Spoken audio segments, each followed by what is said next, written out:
Longtime colleagues Jimmy and Mack are having coffee at the university club. Their table is outside by the pond, and it's a warm spring day. Turtles and ducks and robins carry on with their busy lives. The sun is streaming through the leaves. The air smells like new cottonwood buds and is filled with robin song. For years, Jimmy and Mack's working relationship has been friendly and caring, but not really close. Both have gray hair, grandchildren, and some would even consider them elders. However, neither considers themselves to be an elder. Mack is frustrated, and she has been for a long time. You know, Jimmy, we've had so many conversations about gender and male privilege, and you care about these issues, and you always agree, but you just don't get it. Jimmy takes a deep breath. I get so tired of you saying that. What more can I do? What do you expect? Can't we just focus on the positive and do the work that's important to both of us? Why are you so focused on the negative questions? Well, maybe our conversations are as tired as I am. Mack is watching a raven that has landed on the table next to theirs. The raven begins to watch them. She cocks her head and seems to be listening. Mack is somehow heartened by the raven's apparent interest. Well, let's try again. I'm feeling optimistic again. She starts to recount. Okay, so now let's see. You remember that gathering in Saskatchewan where I got asked to wear a longer skirt? And then I was told where and how I had to walk in the ceremonial space? But your behavior and your clothing were not questioned or policed because you are a boy. Remember that? And then the female chief who was publicly chastised by a male elder. Remember? That only happened because she was a female and he needed a public place to stand, so he flattened her to be his platform. She provided his way into the public forum. That has happened to me lots of times with male elders and leaders in public spaces. National leaders who aggressively picked up on some aspect of what I said and then launched into their own completely unrelated topic and rant. They didn't give two poops about what I said. They were just trying to look smart, and I was disposable. So I was their platform to stand on. And the audiences, they completely missed the dynamics. They just asked me why that elder or this elder was so mad at me. And another time, after participating in a sweat with my husband, I followed him to the serving table as I had the previous 3 days, and I had prepared the feast. And suddenly this male elder, the brother of the host, started yelling at me. He pointed to the back of the line and rudely told me to move, refusing to allow me to explain anything. I was just humiliated. And when I looked around at the little girls that were watching me, I felt just helpless, stupid and helpless, and in a long skirt.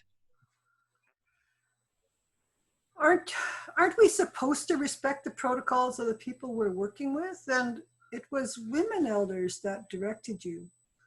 Actually, I don't remember thinking about any of this at the time, Jimmy reflects. Come on, Jimmy.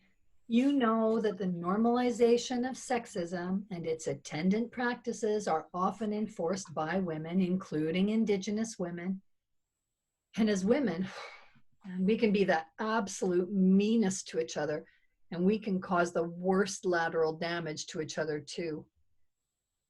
Now, recently, I had a talk with this insightful white guy about his male privilege. Some time ago, he realized that when he walks into a room, people will likely agree with him and will do as he says because he's male, and an older white male at that. Really, I was amazed that he was so self-reflective, and I was amazed that he even noticed his privilege. The privilege is not noticing, not having to notice because sexism and its benefits are so normalized and expected. He only started noticing because his partner is a strong, outspoken leader. She's the public powerhouse, and he accompanies her. Jimmy is put out. Haven't I always opposed violence against women and sexist fundamentalism? Haven't I been supportive of you and our other female colleagues? Really, Mack, when is enough enough? Hey, it's not about you being a bad guy. Mack throws up her hands. Nice Indigenous men are still blind to their male privilege. We have shameless, normalized sexism in our communities, and we reproduce that sexism wherever we go, in education, in government, in business. Some of this is visible, but the rest is invisible. It's taken for granted. Sexism and its many forms are on a spectrum. At the one end are the consequences of male privilege in women's lives. At the other end is the violence against Indigenous women and girls. And yes, of course, there's colonial violence against Indigenous men and boys, of course. But what I focus on is the violence against Indigenous women and girls because of their gender, from both Indigenous and non-Indigenous males. Jimmy is shaking his head. What more can I do?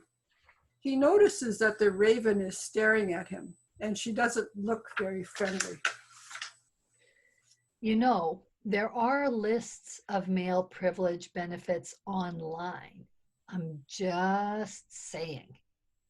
Mack is smiling, but her teeth are gritted.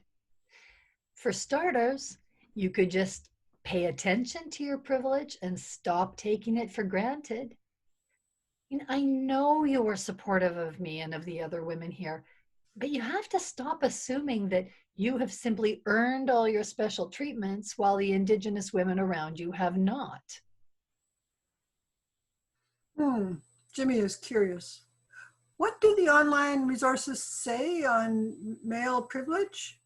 Anything on Indigenous male privilege? He thinks that the raven might be shaking her head at him. Mack laughs. Well, why don't we start our own little list of Indigenous male privileges? So first, students. Students, male and female, Indigenous and non-Indigenous, will usually imbue you with authority and defer to you. They will generally behave better in your classes. They'll save their disbelief, their bad behavior, and their disrespect for their Indigenous female law professors. And of course, this does not mean that you just have a better classroom manner. Second, it will be assumed that you are the head of all things Indigenous in the university, that you are the boss man, and you are the absolute expert on all Indigenous matters. Third, it will be assumed that you should be the principal investigator of any research grants because your stature ensures getting approval, and your Indigenous female colleagues will do the actual work. Fourth, your behaviors and clothing will not be policed. It is less likely that people, including your students, will feel free to comment on your clothing or your appearance. Fifth, your female colleagues will have the full, unrelenting loads of family caregiving responsibilities for aging parents, kids, grandkids, extended families, and their communities. They will likely find it very difficult to schedule blocks of time for writing, research, or academic activities. Sixth, you will likely not have Indigenous male leaders and elders making inappropriate comments or trying to grab you in the shadows. This used to be the norm for me, and it's still the norm for many Indigenous women. Seventh, the extent of sexual harassment you experience will be significantly lower than for your female counterparts. So that's a start. Can you think of anything else? Mack has been making check marks in the air. Jimmy is listening. So is the raven. Jimmy speaks quietly. There is this Indigenous professor who hired feminist leadership coach. He said it profoundly changed how he related to his female colleagues, and he's really glad of this. But you know, he also said he now ends up listening to sexist jokes on the part of those same Indigenous female professors. Mack is nodding, sadly. I know. We have a long way to go, all of us.